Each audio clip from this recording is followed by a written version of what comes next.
programmes being broadcast on the BBC throughout the evening. I'm joined here in the spin room in Leeds by Paul Nuttalls from UKIP. You haven't seen Nigel Farage's question and answer session yet, I know, because you've been here monitoring this debate. What did you think about this one?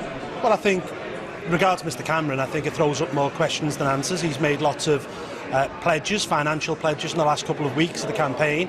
And we still don't know how he's going to pay for them, whether that's the $8 billion extra into the NHS or this law where he will prevent tax rises in the next government. Nonsensical.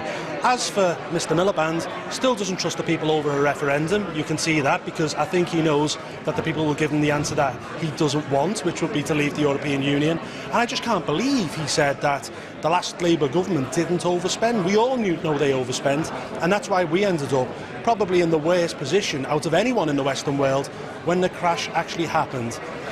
Nigel Farage should have been on that platform tonight with the other leaders, because we do have Ofcom major party status, but the fact is that Mr Cameron didn't want to be in the same debate as Nigel Farage because he knows that he would have held his feet to the fire. Did you think Nick Clegg did rather well then? You didn't mention him in your criticism?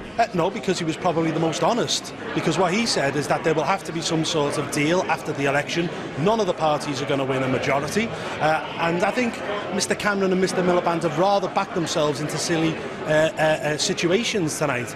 Mr Cameron saying he won't lead unless there's a referendum, Mr Miliband saying he won't do a deal with the SNP. We both know that that is complete baloney. And frankly, I'll finish by saying that, you know, I will quote Lord O'Donnell, the guy who put together the coalition back in 2010, when he said, at the moment what we're seeing is merely the foreplay.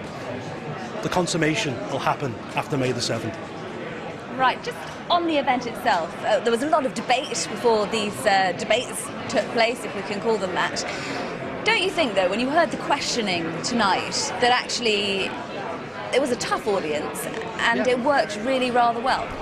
It was a tough audience and the questions were very good, actually. I think Mr Miliband suffered quite badly because he had to meet normal people. When he usually speaks, it's a hand-picked audience of Labour Party apparatchiks and whatnot. Tonight he had real questions from real people and I think he really struggled. But equally, I go back to saying Nigel Farage should have been there tonight because we would have offered an alternative view to the Westminster consensus that you saw this evening. But he was in Birmingham doing his own question and answer session, which is going to be broadcast a little later this evening, so our viewers can be safe in that assurance. Well, not only has Nigel Farage been doing his own question session,